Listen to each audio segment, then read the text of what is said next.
Hi everyone, I'm Donna Jordan from Jordan Fabrics. I've just finished working out a new pattern. It's called Mix and Match. We're going to take charm squares and we're going to mix them up, and then we're going to stitch them back together and we're going to make them all match. This is a free pattern and you can get it by clicking the link right below the video. That way, if you'd like to make it along with me at home, you can. So let's get started. For the size quilt that I'm making, I'm using 3 sets of charms, so there's 120 charms here.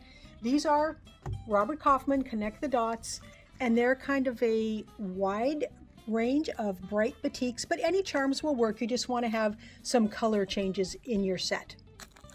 The only other fabric we're going to need is 2 yards of whatever background you want to use, but we're going to play around with the background a little bit later. So what I'm going to do is separate these into stacks of 4, and all I'm going to do is try to get 4 different colors in a stack. It doesn't really matter which ones you use, just try to get 4 unique colors if you can. It's okay if you have 2 reds in one stack, but try to get a nice variety. Here are all my sets of 4s, and let's take the first stack and head right to the sewing machine. First step is to take the 2 darker ones, we'll just say those are the darker ones, and then take 2 lighter ones and put them on top. We want to put them right sides together. Now, you know, with batiks, it's sometimes hard to tell which is the right and which is the wrong side. If you can't tell, then it really doesn't matter. You can go ahead and use either side. We're going to line them up carefully and stitch down 2 sides. So I'm doing a 1/4 inch seam down the one side and then down the other side.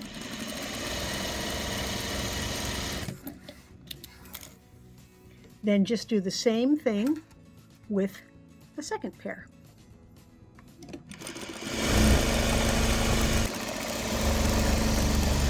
Next step is to cut each of these in half. There, you can see the seam allowances a little better. We're going to cut it in half this way. So I like to line it up on the cutting board so that the edges are on the lines here. And I'm going to put my ruler 2.5 inches from the edge of the fabric here, because that will cut it right down the middle. And then I'm going to cut a 1/2 inch off of the length here. So again, I'm lining this up on the 1/2 inch line there, and I'm just trimming off 1/2 inch. Now I'm going to do the same thing with the second pair. Now we'll take these pairs over to the ironing board. I want to iron these open now with the seam allowance toward the darker fabric. So the easiest way is to put what we called the light down and then peel this open so the seam is nice and straight, and then give it a little pressing.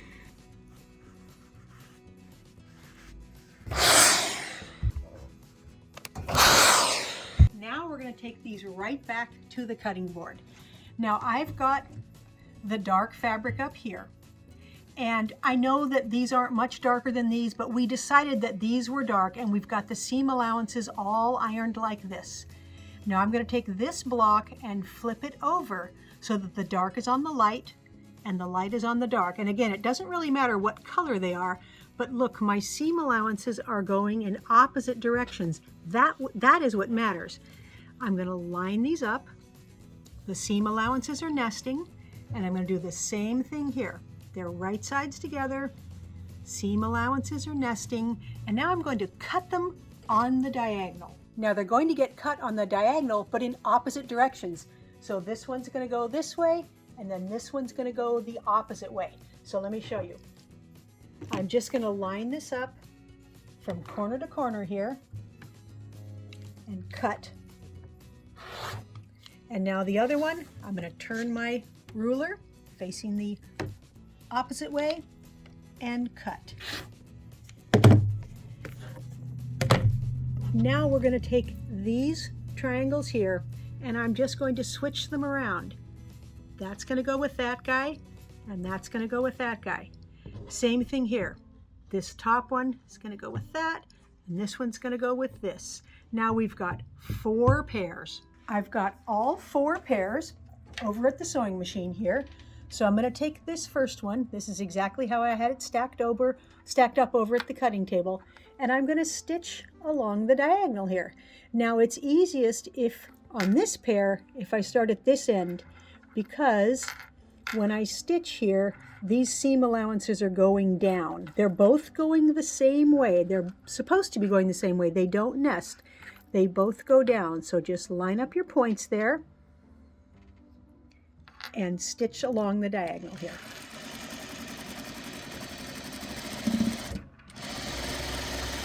And I'm just going to leave it on the machine and grab the next pair. Now this pair, I'm going to start at this point so that those seams again go away from the way I'm stitching. So even though they're not nesting, they tend to stay together when you have the seam allowances pointing away from the needle, so to speak. Same thing with the next two pair.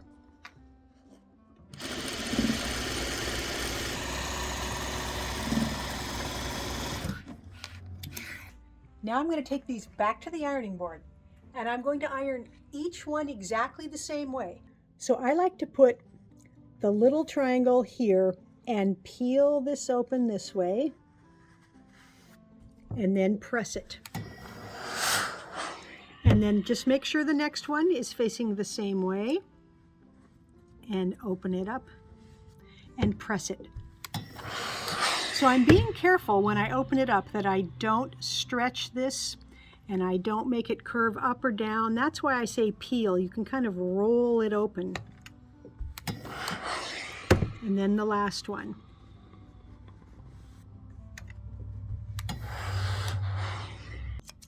The next step is to cut off these little dog ears. That's these little pointy triangles that are in the corners of the blocks. And they add bulk and they make it so it's hard to get everything laying nice and flat. Now we're going to trim these down so they are exactly 4 inches. So I'm going to trim a little bit off of these two sides that don't have any seams in them. So trim off of these two sides. The easiest way to do that is to get your ruler and put the 4-inch line right in this corner and then just trim a little bit off of that side and a little bit off of this side.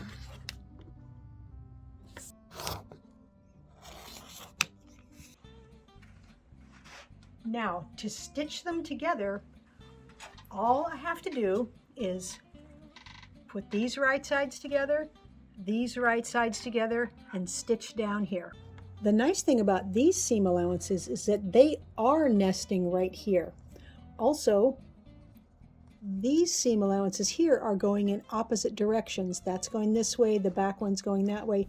So it's very easy to get this whole thing lined up. And it'll be very easy to make those intersections meet. You can feel if they're lined right up because they just butt right up when they nest. They're going in opposite directions. So now this guy, same thing. Again, seam allowances all going in opposite directions so it lays nice and flat. Now I'm not even going to trim these apart. I'm just going to leave them strung together because it helps me not get anything mixed up. I'm going to open this up and press this seam allowance to my right, and then open this up and press this seam allowance the opposite way. Now we just do that one last seam, and again, everything is going in opposite directions, making it easy to stitch and easy to match.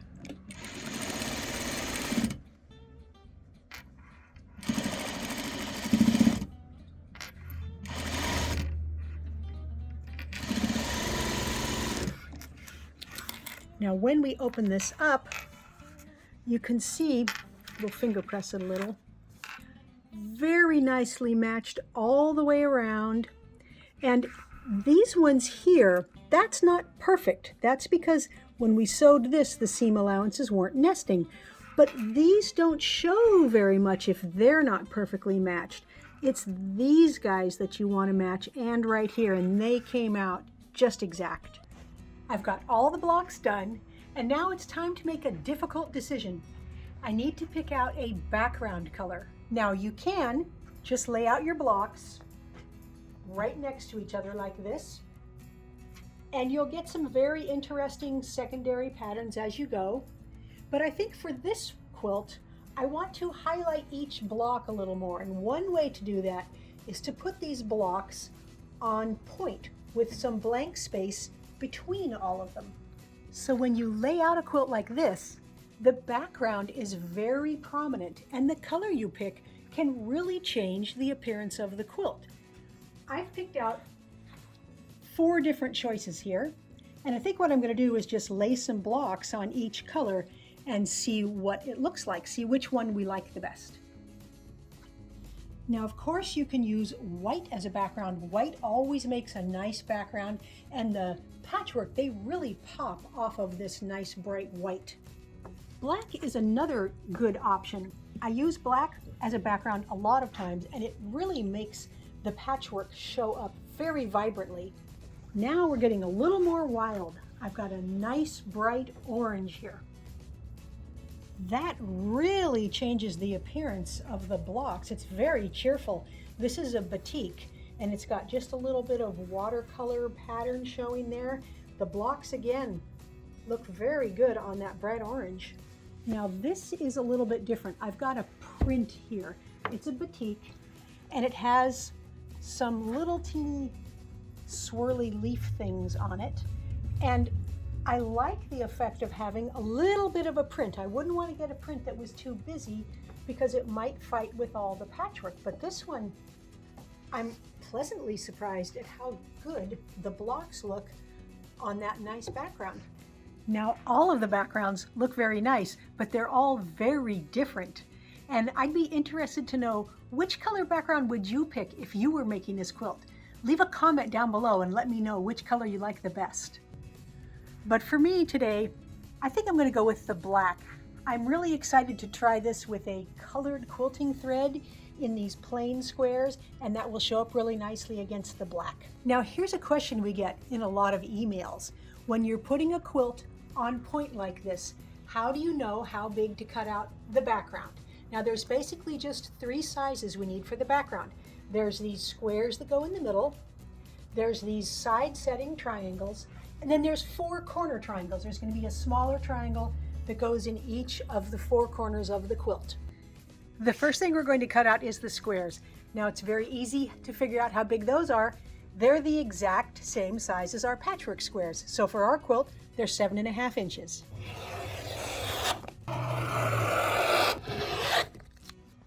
So these guys will fit right in these empty spots here. Now we just need to cut the side setting triangles and then some little smaller triangles to go in the 4 corners. And figuring out how big to cut those triangles is a little more difficult. The easiest way is if you're making someone else's pattern, they're going to tell you exactly what size you need to cut. So we're going to take an 11.5 inch square, and we're just going to cut it along both diagonals. So just put your ruler from corner to corner, slice it, and then you can turn it this way and give it another slice. The reason we cut it along both diagonals is so that we will have a straight grain on all these long edges of the triangles. And it is important to have this straight grain on the outside of the quilt because it helps the whole quilt lay flat. And if you're going to stitch some borders around here or even just binding, it won't stretch along the edges. Now, if you're making your own quilt on point with a different size block, there's a pretty easy way to figure out how to cut those side setting triangles. First, you want to measure your block. So my block is 7.5 inches right now. Now that's the unfinished size because I haven't stitched things onto this. So the finished size of this block, after we take out those seam allowances, is going to be 7 inches. So you're going to take the finished size of your block and you're going to multiply it by the square root of 2. Now that's that number right there, but you can always find that on your calculator. You can just do 2 square root, and it's 1.414. You don't need all those little numbers. So for our block, we're going to go 7 times 1.414. So let's just multiply by 7, and that's going to give us 9.8999. Then we need to add a little bit to that because we're going to have more seam allowances. So I'm going to add 1.5 inches. So just add 1.5, and that's going to give me 11.3999. I'm going to round it up to 11.5 inches, and that is exactly how big we cut our blocks. And then remember, these blocks get cut on both diagonals, and that gives you these 4 triangles that came out of here, and that's the exact size you need for your side triangles. Now when you're cutting your triangles, be sure to always round up. Cut them to a little bit bigger if you've got a decimal in your calculations there. And that's because if they're too big, it's just going to hang off the edge here, and you can trim off the excess. If you have it a little too little, you might end up cutting some of your patchwork off. The last thing we need to cut is these 4 corner triangles. For our pattern, all we need is a 6-inch square, and you don't have to remember all these sizes. This is a free pattern, so you can click the link right below the video, and then you can have all those numbers. Now this square only gets cut one time, so we're just going to go across one diagonal. The reason we only cut these once is because now we have the straight grain on the outside still, and our whole quilt, or on the outside edges, is going to be straight grained and won't stretch. Again, if you're making your own quilt with a different size block, here's how you figure out those corner triangles. You need to remember how big your finished block was. So remember, ours was 7.5 now. It's going to be 7 finished. And then we're going to take that and we're going to divide by 1.414. So for our quilt, let's see, we're going to do 7 divided by 1.414. And then we are going to add 1 inch. So let's add an inch here, plus 1 equals 5.95. And that's why we cut ours 6 inches, because I rounded up just a little bit. And remember, those get cut only once, so that they will have the right grain around the outside of your quilt. And remember, whatever number you calculate you should cut your triangles to, you always want to cut them a little bigger than what that calculation shows, because if they're too little, you could end up not having enough around your quilt. If they're too big, you're just going to end up with extra around the edges here. Even if they were way too big, no problem. You can always cut that off, but you can't cut it off if it's too little. Now that all the patchwork and all the background are laid out on the table here, I'm ready to sew everything together. Now, when we sew this into rows, the rows don't go across this way. The rows are all diagonal. So the first row actually just has that corner triangle. Now the second row has got these 3 pieces. So I'm just going to put a couple of pins in here so I know what goes where, and take it right over to the sewing machine. First, I'm going to put these 2 pieces right sides together. So I'm going to flip this over here, and I'm going to line up these corners right here. You always want to line up those 90-degree edges and then sew toward the far corner.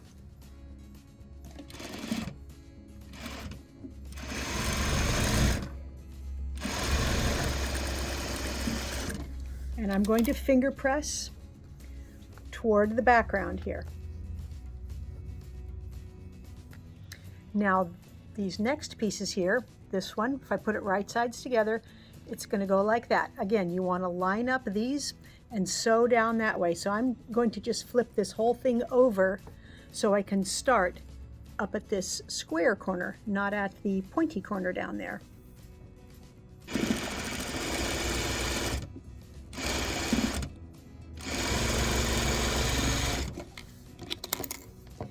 Again, I'm going to press that seam allowance toward the background, and then I'm going to take it right back over to the table. So I like to put it back right where it's going to go so that I know I don't have it turned around and upside down. Now I'm going to do the same thing with the next row. It's got quite a few more pieces in it, but I'm going to sew them all together and then put it right back on the table right where it was. We're simply going to use the same procedure here. We're going to line up these corners, and I'm going to keep pressing toward the background. Now I have a dark background.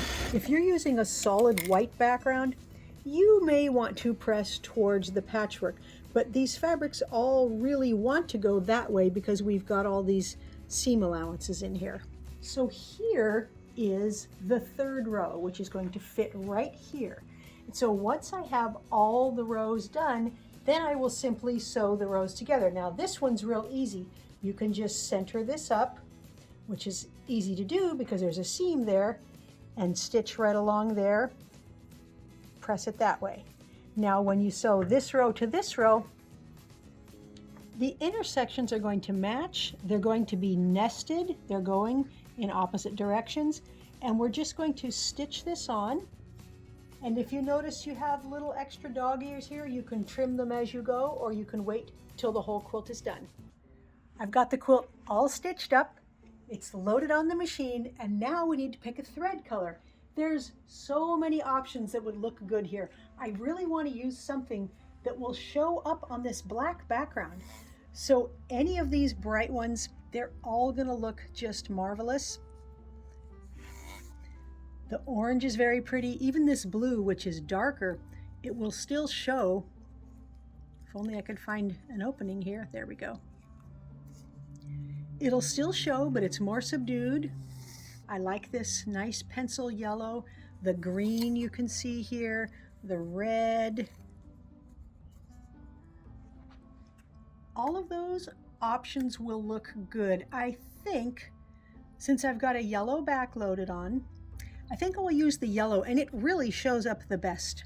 For the quilting pattern, I'm going to use one called Bubbles. It has lots of nice circles in different sizes, and since all the batiks we're using have those dots, I think this will be just perfect.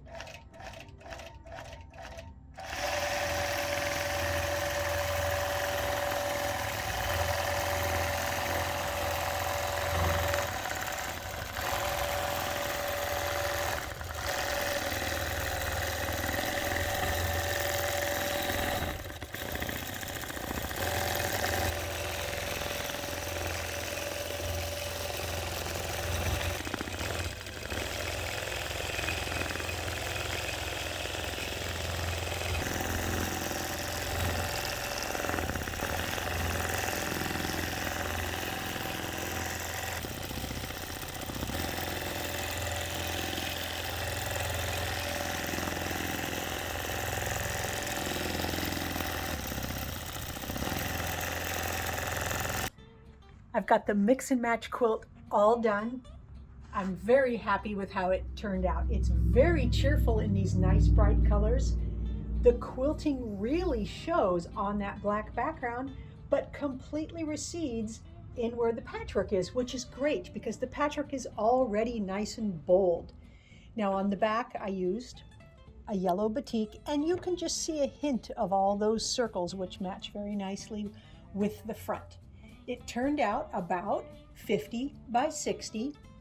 Very easy to make this a different size. Just use more packages of charm squares. So remember, I used 3 packs to make all the squares here, 2 yards for the background. And on this one, I decided not to put a border on. It just looked like it was done, but you certainly could add borders to make the quilt bigger or to frame it in some nice bright batiks. Now I tried the mix and match pattern out in a different color combination, and I just made a little table runner. So it's very easy to make the blocks because you only need 4 charms to make each block. So if you have some extra charms left over from your quilt, or you just want to make a small item, it's real easy to put these together, put in those corner and side triangles and make a little table runner. Thanks for watching our video today. I hope you enjoyed it. Now we are going to do another giveaway. This is a quilt called Crisscross. It's a nice big quilt. Let me get it on the table so you can see it. This was a Riley Blake group of fabrics. And we did a video to show how to make the quilt, but today you can win it. So all you have to do is go to the link right below the video that says giveaway, and then put in your email address and your name. And remember, we can send this to a winner anywhere in the world. So good luck. Now, if you like our videos and you want to support us, the best thing you can do is subscribe to our YouTube channel. That would really help us out. Happy quilting!